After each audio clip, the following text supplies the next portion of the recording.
All good in the neighborhood. Hello and good evening, everybody. Welcome to Bab City, the Cap City. Yeah. It's a BEA beautiful evening out in the stars. I gave her the papers, or I gave her the letters. She picked them up, looked at them, and said, and I quote, Tamsanga, level dagwendan logo. How is this going to help the country? Yeah. And I was defeated because two of the biggest pillars or the spaces that I expect the biggest support had shut me down, had turned me down. No support at all. Parental unit has said no. The government has said no. I charged 10,000 emalangeni for a... Yeah. How are you guys? We about to blow up. all the way up.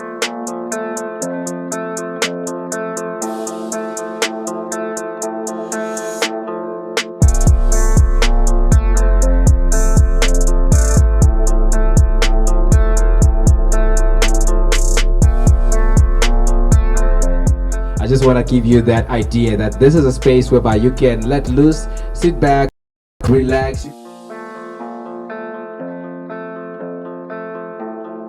Yeah, thank you very much for coming. This is a very special day for me. And seeing you coming out here, it's really phenomenal. I hope we enjoy. I usually do this in the studio where if I'm not on point, we stop and then we start again. So I don't know today. Hopefully my brother on the left will help me stay on point. On the right. On the right, exactly. See, I'm already helping you stay on point. I'm on the right. Perfect. Yeah, just like we rehearsed it. Yeah. Exactly. Yeah. Thank you very much, guys, for coming through. It's truly a special day. So today we have a special guest, and it's a special day. We're doing the first ever live recording of the next thing that's gonna blow up. And on my right, like I said, I have a very special guest to me. I've always been looking, from afar, looking at the phenomenal work that he's doing. I'm not gonna introduce him. I'm gonna let him do the introduction. Brother man. Yes, sir. How are you doing? All good in the neighborhood. Hello and good evening, everybody. Welcome to Bab City, the Cap City. Yeah. It's a BEA beautiful evening out in the stars. It's actually one of the warmer, or probably the warmest evening we've had in a while. As you can see, you and I just out here in like short sleeve shirts and stuff.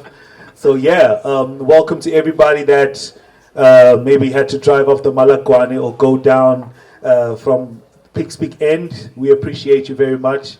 And we hope that this interaction is going to be as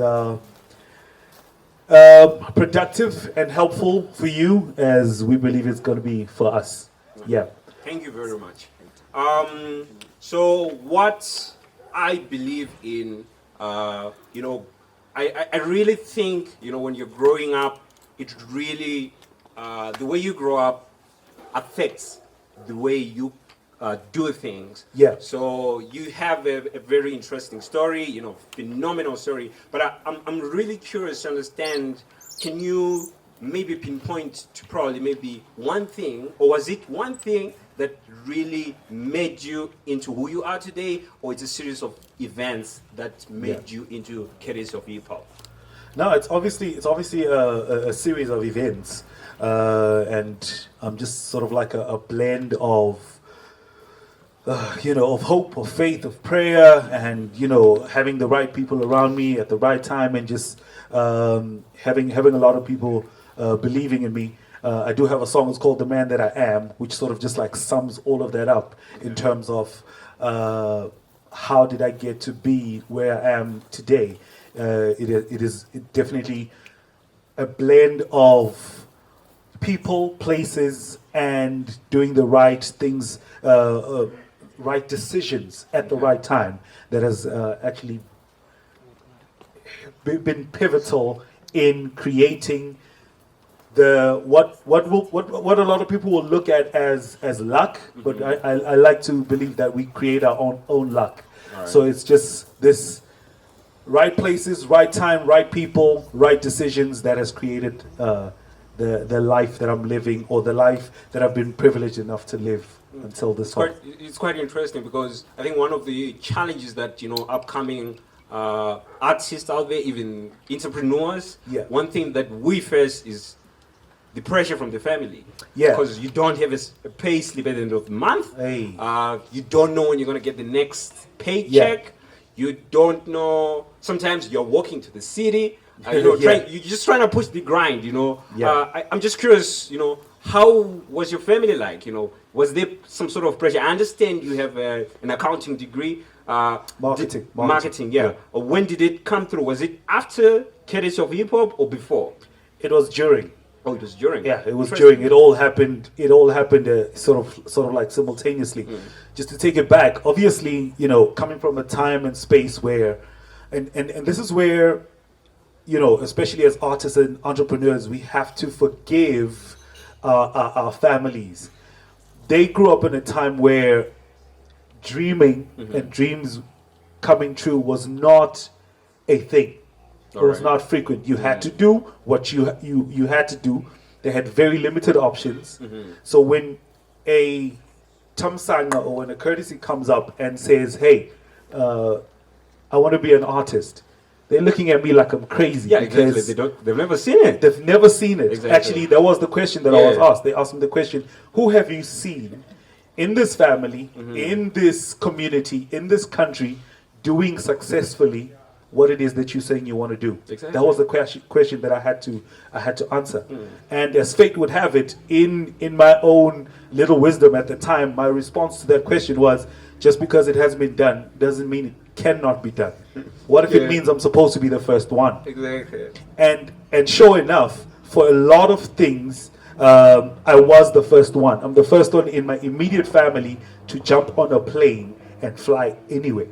Yeah. You know what I mean? Exactly. Why? Because somebody has to break the barriers, and it's not comfortable. It's not cute. It's not easy. It's not pleasant. It's not pleasurable. But somebody has to be the first one. And like you're saying, there was definitely a lot of days where I was like, you know what, maybe I should just go and do what marketing. Yeah, exactly. Because even that was really just about coming back home and saying, "Hey, that thing that you asked for, here it is." Exactly. But now that you have what you asked for, can I please go and do what it is that I want to do? So yeah, it definitely is just about. There was, I can safely say, zero support from the family, but I had to make them understand that I was holding in my mind sight something that they could not see with their eyesight. And I had to push until these pictures matched, until what I was seeing in my mind is something that they can now see with their eyes. And now we have a different interaction now. Now they look at you in a different way, I'm sure. 'Cause, Absolutely. When you're coming up, they're like, What the hell he's is this probably boy high on doing? some drugs. Absolutely. And the pressure is just amazing. And I'm curious to know, how did you manage? Because I know the pressure. I have some of my peers there. Some of them get kicked out of their families. They're like, "No, you think you're going to be a rapper? Sure. Not here. You think you're going to be an entrepreneur? Not here. Go to school." I'm just curious, how did you manage the pressure, man? Yeah, so it definitely had to come down to showing them. Okay. Showing them that I was legit about this thing. I was serious about it, because one of the many conversations that we had, like you're saying, is, okay, so you're saying you want to be an artist. Who have you seen do it? Nobody has done it. I'm trying to be the first one to do it. I remember coming back home, Kudzai, with acceptance letters from colleges and universities from South Africa to go and study sound engineering and music and entertainment business. And I came back home and I'm like, yeah, green light. This is it. They're ready to accept me that time. And the parental unit was just like, we're not going to support this rubbish. You know what I mean? Because that's what it was to them. It was just like, you're wasting your time. You're trying to waste our resources. And I took those same acceptance letters and I went to Dibio Dagangwane. And the lady that I spoke to, I gave her the papers, or I gave her the letters. She picked them up, looked at them and said, and I quote, "Tamsanga livel dagwendan logo." How is this going to help the country? Yeah. And and I was defeated because two of the biggest pillars or the spaces that I expect the biggest support had shut me down, had turned me down. No support at all. Parental unit has said no. The government has said no. Exactly. But in that moment, in the space of option thinking, where if I cannot go over, I'll go under. If I cannot go under, I'll go around. If I cannot go around, I'll go through. I was privileged enough to have that moment to say, okay, since I'm not being allowed to go into, or rather into the school space the conventional way, how else can I do it? If I'm going to go into college or university, I'm going to be seeking knowledge or finding knowledge in books. Where else can I find books? At the library. And a state would have it at the time. There was the American Embassy Library. It was still here in Babane before they moved down to Azulini. And for a period of about a year, post high school, I'd wake up in the morning, go to the library and read. Interesting. Come back home in the evening when everybody else is coming back from school and everybody is coming back from work, and I come back with them. Next morning, 8 o'clock, I'm also waking up and going to the library and read. And I did that for a period of a year. And from there, from being exposed to this literature and being exposed to this world, and this is what I love about books, because it ignites your ability to imagine. From being exposed to this lighters of imagination, I started to think of how else things could be. Because like we were saying, when you look at it with your eyesight, it wasn't. Yeah, you can't see it. You cannot see it. Nobody has done it. Nobody has done it. There's no blueprint. There's no blueprint. And that's what I loved about that space. Because however I did things is then the way things were done. Because there was no blueprint. And I'm fascinated by the time and space that we are in right now as well, as the human family, post-COVID.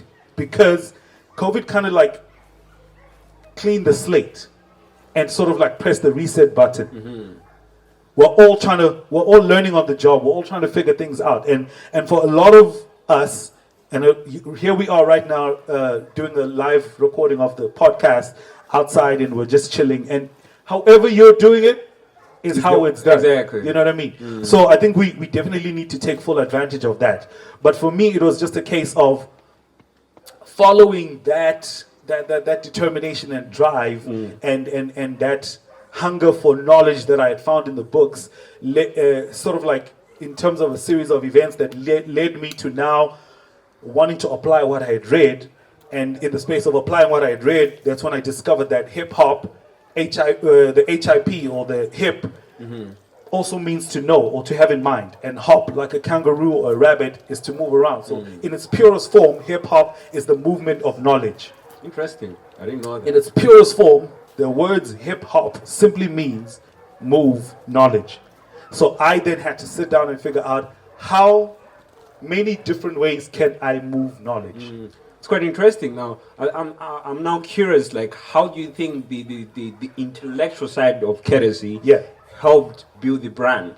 Because a lot of people out there, they're quitting school. They're like, no school. And then with your education that you took, throughout that whole year, and then was it like would you attribute that exactly to the winning album that you had that year? Like, you going to the library, learning, did you apply the knowledge into the music, or music was just something, a lot of creators come up and say, it's like a trance of some sort, I just sit down and then I write and then, it's crazy. So would you say education helped build KrTC? Absolutely. Even when I have the honor and privilege of being invited into schools to talk to young kids, that's where I definitely start. I start by saying, don't be fooled, and don't fall into this myth that just because you're an athlete you don't need education, or because you're an artist you don't need education. Because like I said, if I'm going to be a hip hop artist, and that's where actually the name KrTC of hip hop comes from. Everything that everything that I am, or everything that I've been able to build, has been built courtesy of hip hop. Exactly. And the hip hop that you hear is courtesy of me. So that's where the name actually comes from. Interesting. I Yeah. never thought about that. Yeah, that's why we're here, bro. That's why we're here. So to a large extent, definitely the base of everything that I've been able to do until now is rooted deeply in knowledge. which interesting enough is the fifth element of hip hop. So you will remember, if we take it back to the origins of the hip hop culture, it was birthed because the blacks, Hispanics, or the minority groups in the space of the US were not privy to knowledge or education like everybody else. So what they then started to do is they would gain access to the knowledge, and then they would start spreading it around. They would start moving the knowledge. The first drug dealers were not dealing drugs, they were dealing knowledge. They were literally passing. So that's why they would then go into studios, put it on cassette tape, and then go, hey, I've got a word, I've got a new word, I've got a new paragraph, I've got the next chapter of that book that we're reading, and they would start passing that around. And that's why the culture, hip hop, is about moving knowledge. That's where it came from. So for me, just about everything that I do is rooted firmly and deeply in that knowledge.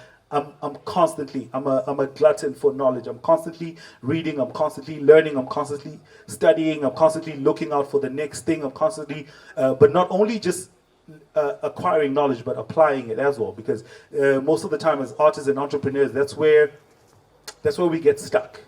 We just collect we collect knowledge, but then we don't apply no it. application. And exactly. then yeah, exactly. And I think I'm not sure. There's still a debate about who this quote is attributed to, but knowing is not enough. We must do. Exactly. You must apply. Willing is not enough. We must apply. Absolutely. It's quite interesting, and also looking at your transition from hip hop into a brand that not only represents hip hop but business in general. Yeah. I think you've done very well. Thank you very much. And it's quite interesting, and I'm just curious also to know, like, how was the transition? You know, I know a lot of corporates don't really get artists. They think you're drinking, you're smoking, you're partying. When they see a hip hop artist, the language also, they don't get it. So there's that problem, and I'm just curious to know, how did you transition now into the corporate space? You know, coming from the hip hop culture, now we're in corporate, and you're doing gigs in corporate. It's just interesting. How did that come up? Yeah, and that's exactly like what we're saying. That there had to be a lot of redefinition that took place in as part of my growth. One, I don't drink alcohol. It's actually a conversation that I had with the parental unit when they said that the challenge with you going into the entertainment space is because there's sex, drugs, and alcohol. And I was like, okay, bet money that's never going to happen with me. And till this day, I don't do drugs, I don't do alcohol, because of the fact that it was sort of like I had to redefine it for them as well, but most importantly for me. And then if you've ever had the privilege of interacting with my music, I don't cuss in my music. Why? Because somebody had to redefine what it means to be a hip hop artist. And that's why then the doors in the corporate spaces opened up, because all of a sudden it's like, okay, this one is a little bit different, you know. And then they realize, oh, I have a voice, I have a responsibility. I still have the same kind of influence and reach that hip hop has through Headcount, through Next Generation, through First Friday poetry sessions, through all of that, through radio, through television, but the message is slightly different.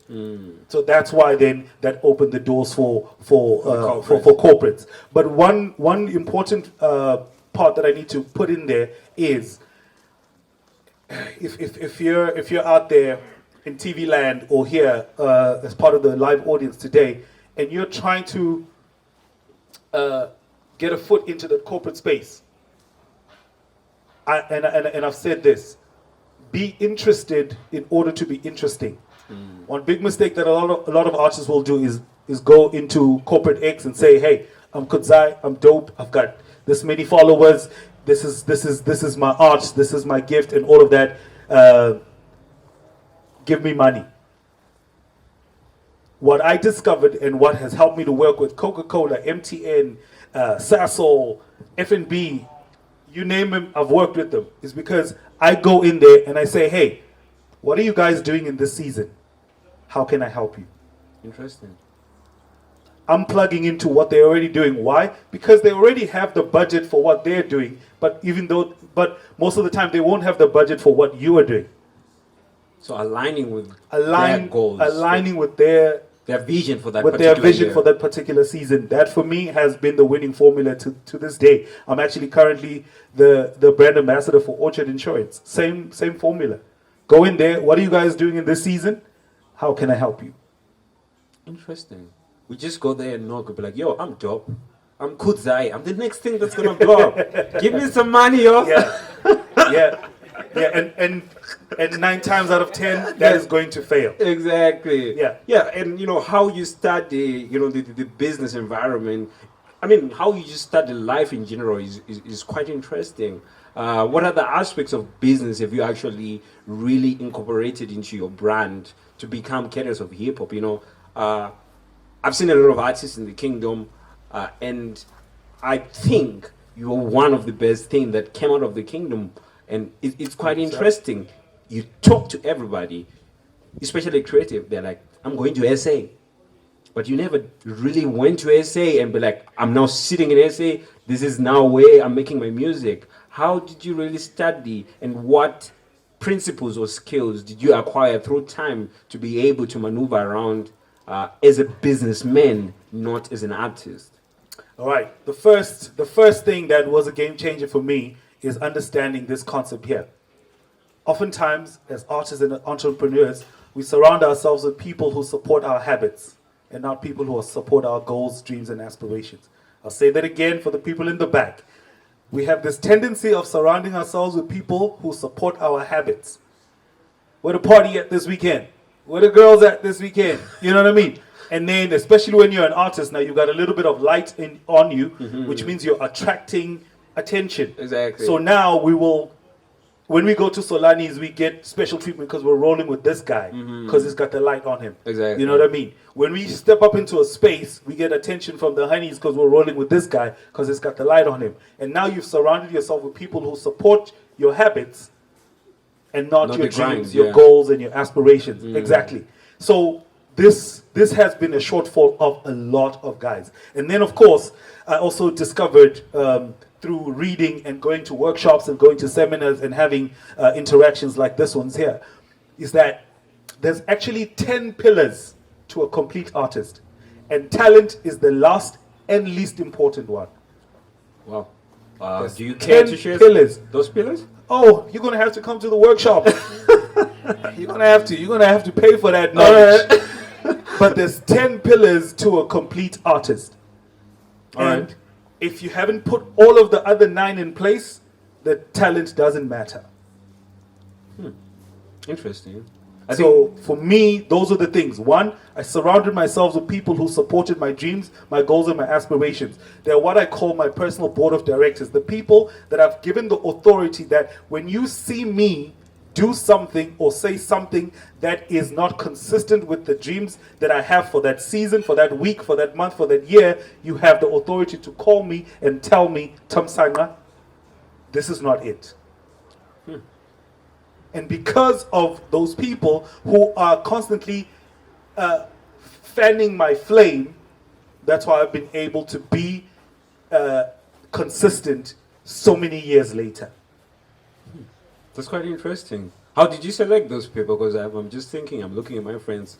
Are you there, guys? Do you qualify? How did you select them? Because, there's this thing that if you're friends, people don't really push you like that. They're like, it's all homie. They see you chilling, like, give a nigga a break. How did you select the people? And therein lies the rub, brother. That's the problem right there. That's the problem right there. When you don't have people who can challenge you, who can push you, the people who can say, and if you watched certain movies, the people who can say, hey, you've got something that the rest of us don't have. So we will not allow you to go down the path that the rest of us are going. We will not allow you to sell drugs because you are the guy who's going to get the NBA scholarship or the NBA deal. So we will not allow you to sell drugs.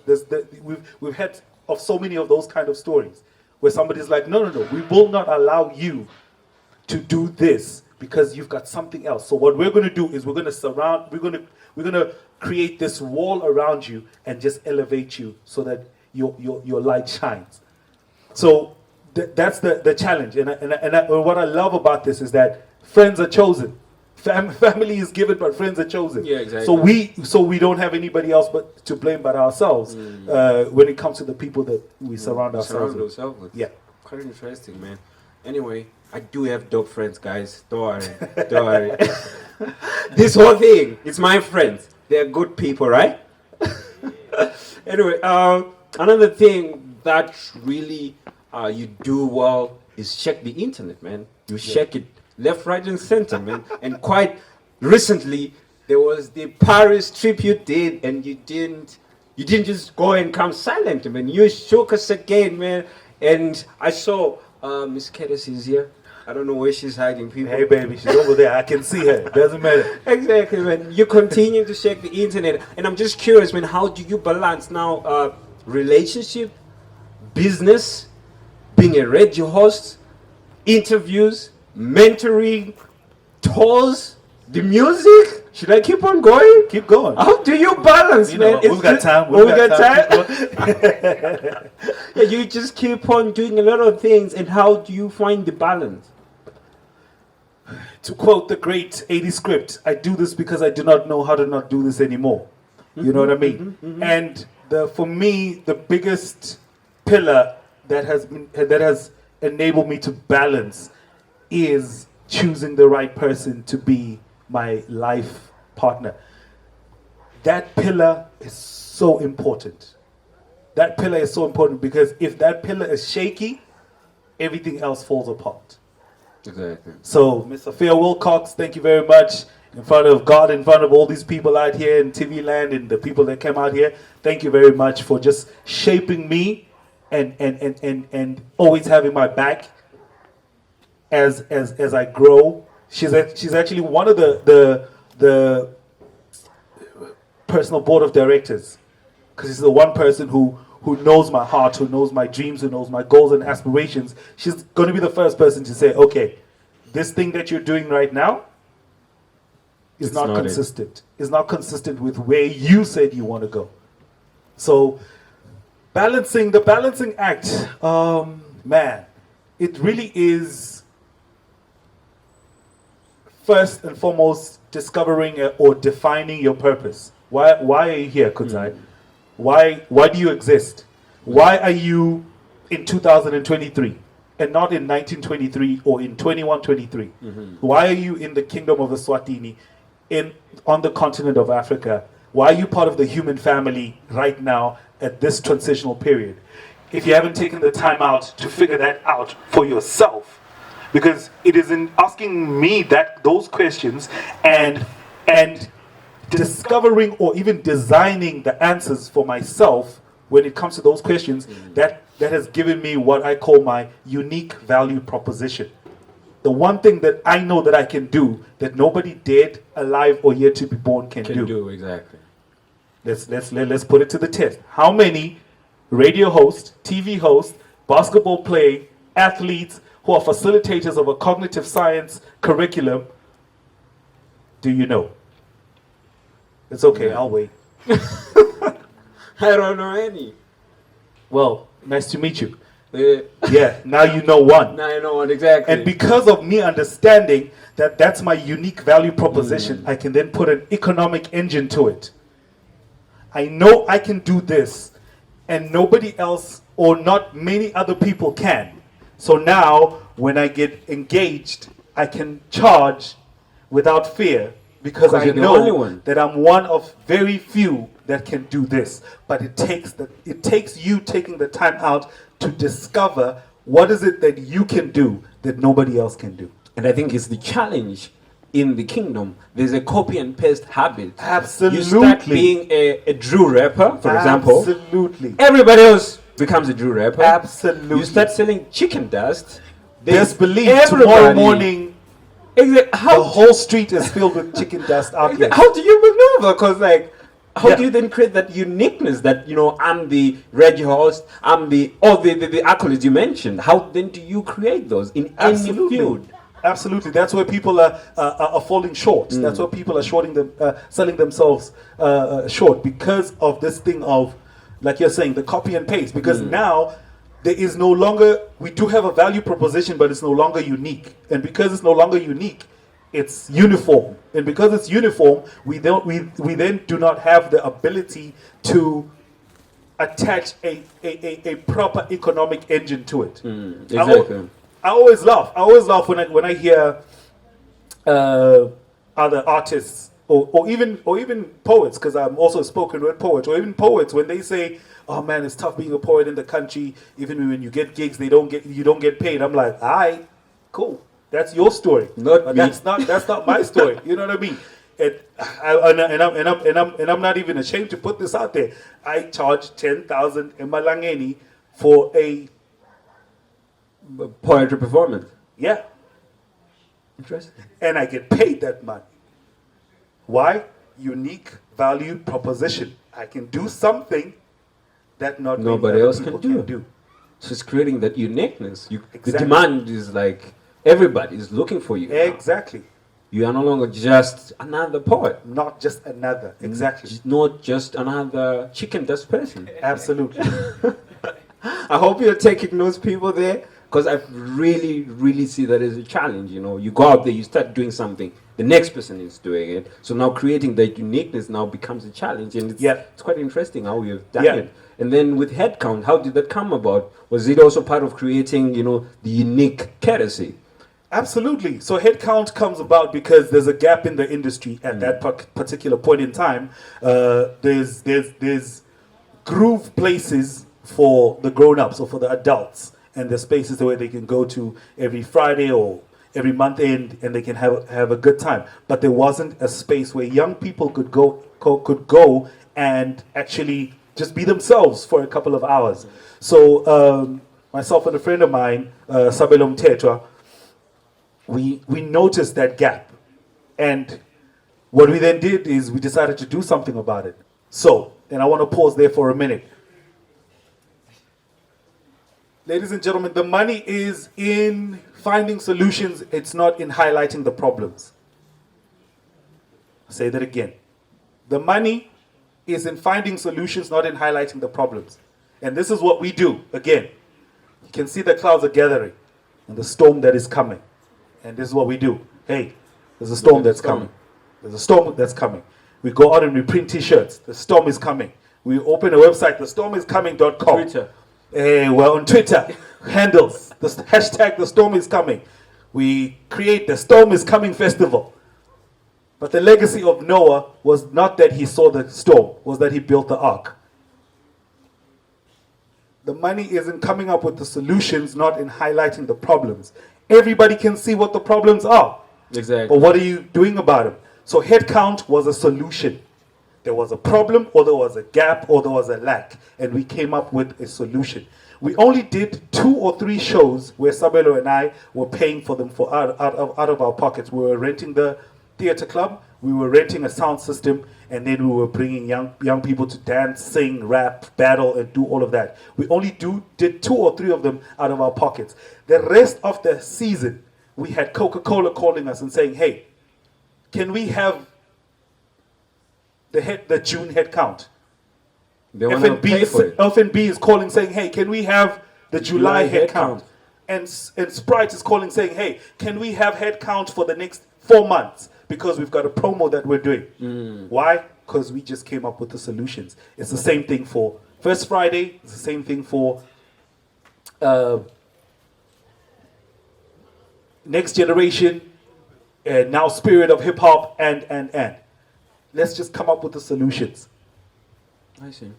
I think that's one of the things that I've learned today, coming up with solutions, because we're good at pointing out the problems. Bro, We know them. Everybody knows what the problems are. And it's one of the things I hate in workshops now. We just go there, everybody's talking about problems. Everybody's going to tell you about the problems. No but who's solutions. coming up with the solutions, and not only who's coming up with the solutions, who's actually implementing the solutions? Quite interesting. Anyway, at this point, I don't want to continue enjoying this conversation alone. I don't know, in the audience, do we have anyone with a question for our brother KrTC? Anyone? You can just show by raising your hand, and then we continue this. Yes, brother man, I see you.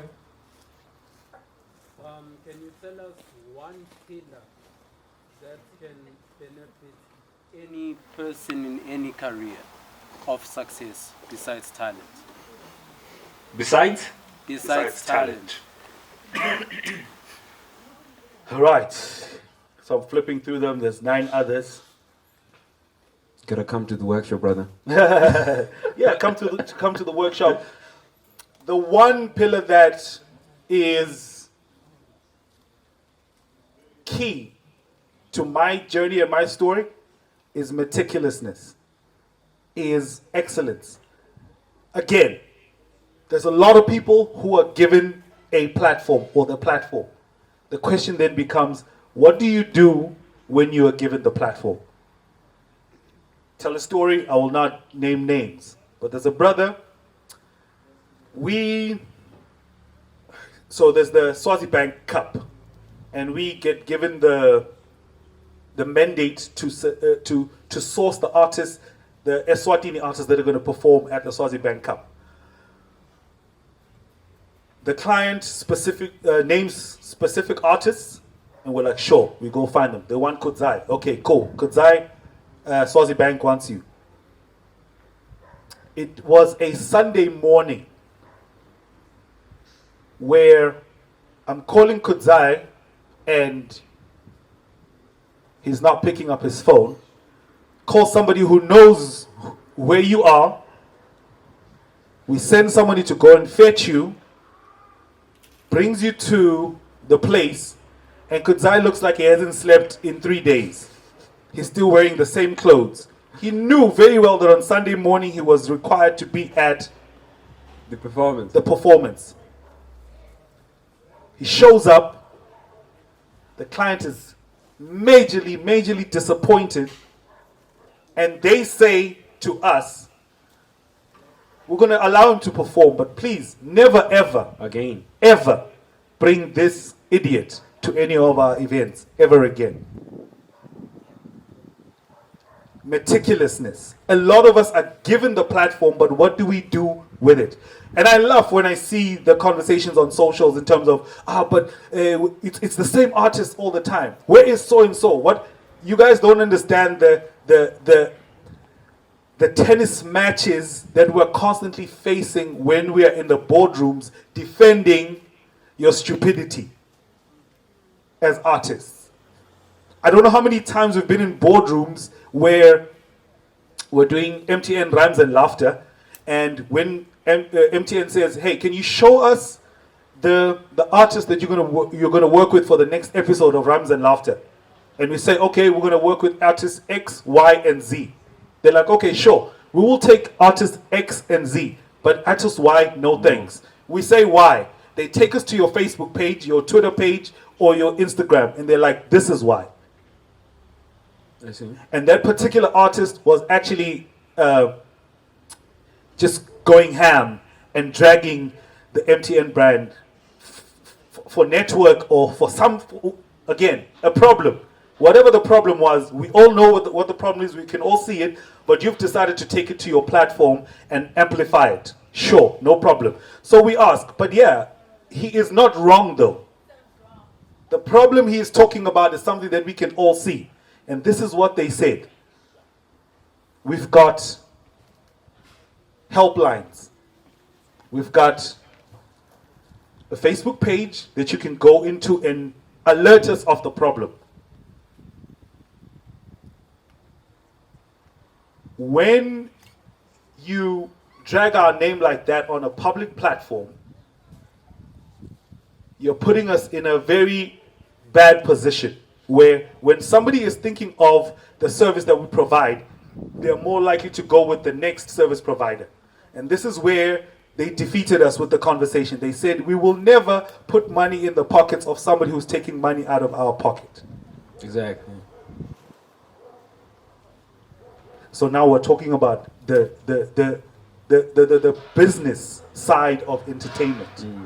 And I feel like it applies in any other form. It of applies business. in any other business. You You cannot drag people's names on public platforms and not expect any consequences and repercussions. So there's so many artists literally who've shot themselves on the foot where we go into the spaces and say, hey, we would like to do this, and this is who we want to work with, and the corporate says, no, we either are not working with this person or we're not giving you the money.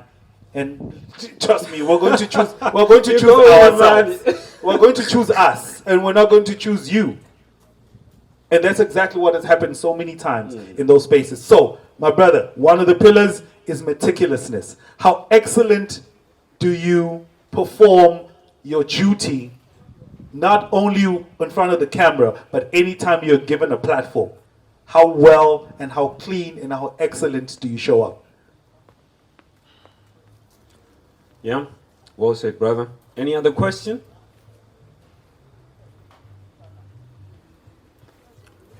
There at the back, I see a hand.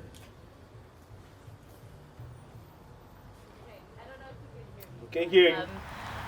Can you talk about the role of mentorship in your journey, both as a mentee and as a mentor to young people?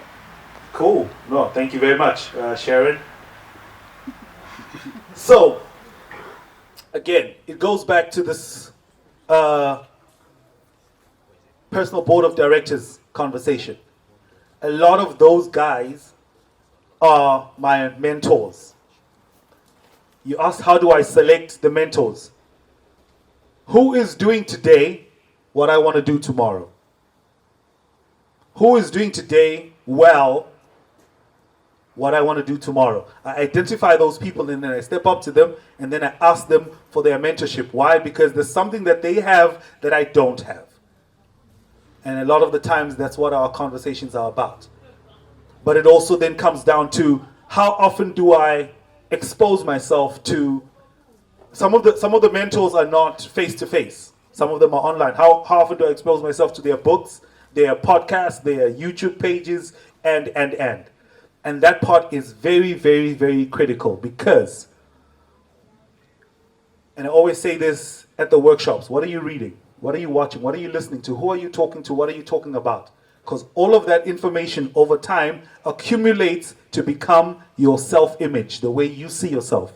And the way you see yourself is the way you be yourself. So it's very, very important for us to constantly surround ourselves with people that are going to be adding or building to our self-image because that's the way we see ourselves.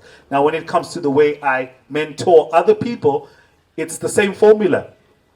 It's the same formula. It's about sitting down and saying, okay, what is it that you're trying to achieve? Where do you want to go? Okay, from here you're wanting to go to Peaks Peak.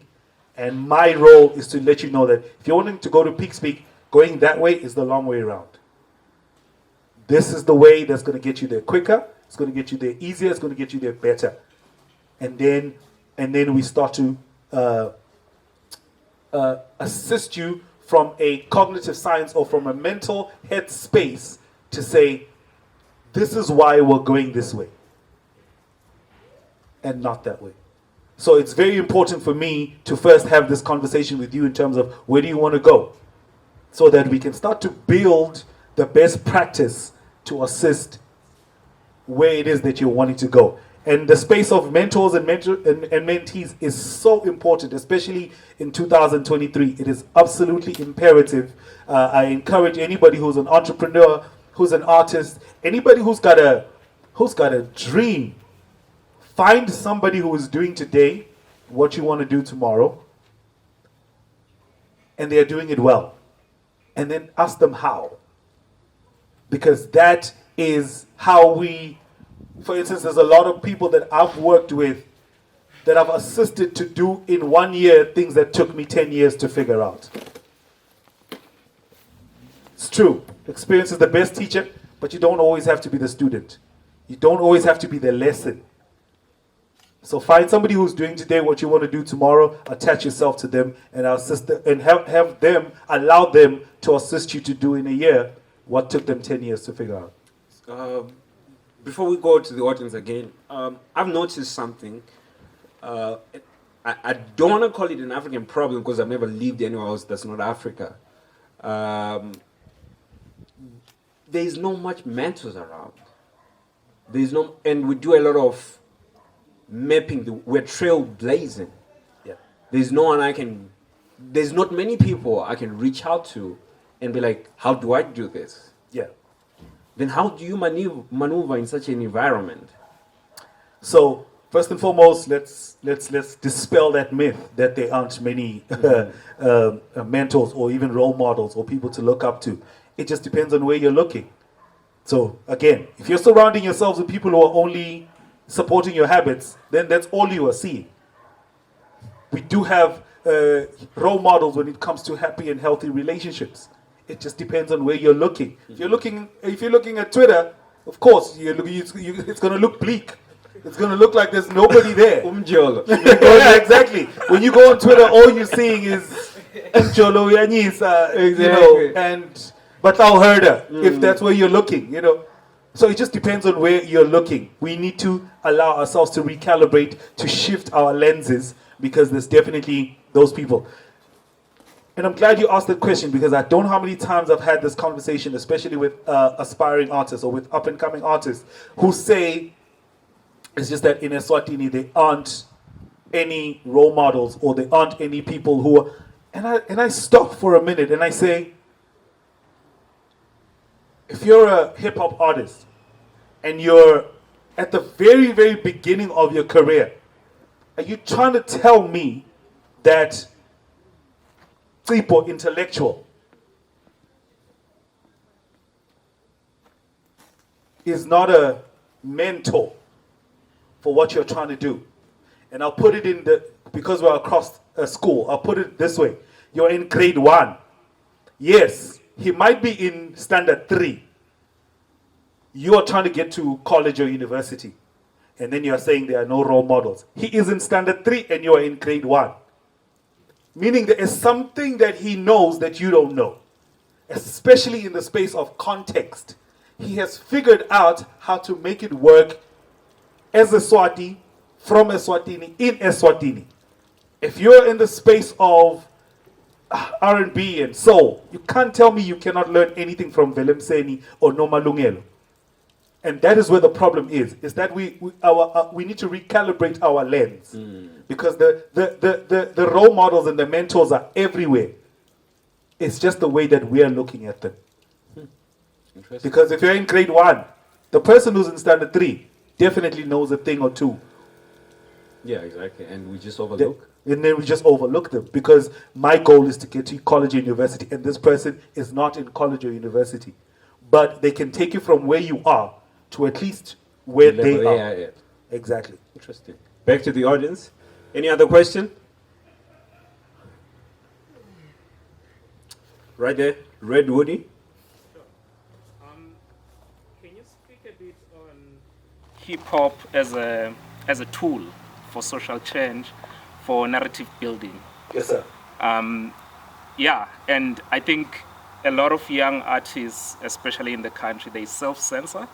They don't tell their stories right. Can you encourage them, and how can you, as a young person coming up, use hip hop, for example, as a tool?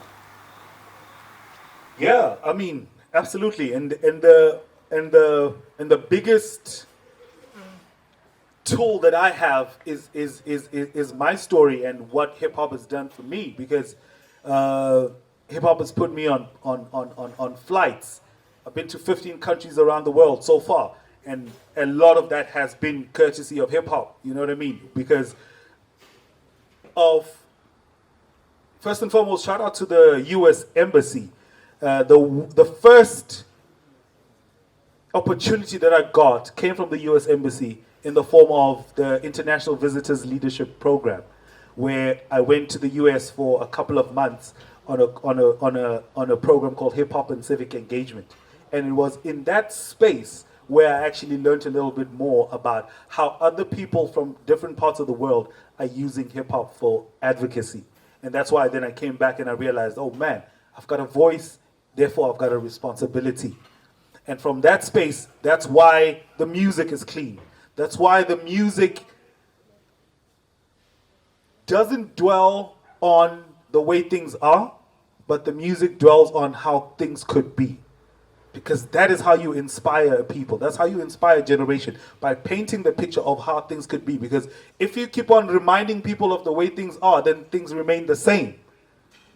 So that's why I've got songs like God made this man made money, money's about to make this man rich. Why?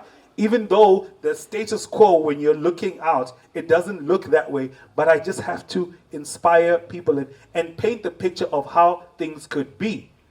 And I look at that verse right now and I'm like, man, I'm living the lyrics. Say, when I hop up out the bed, it's a given. The primary plan is to improve on this life that I'm living. I had a money problem, now I got the solution. Sort of a before, current, and after like psycholution. So don't blame me, blame God. It is He who gave me the strength to get this far. Soon I'm going to be filling my own gas tank.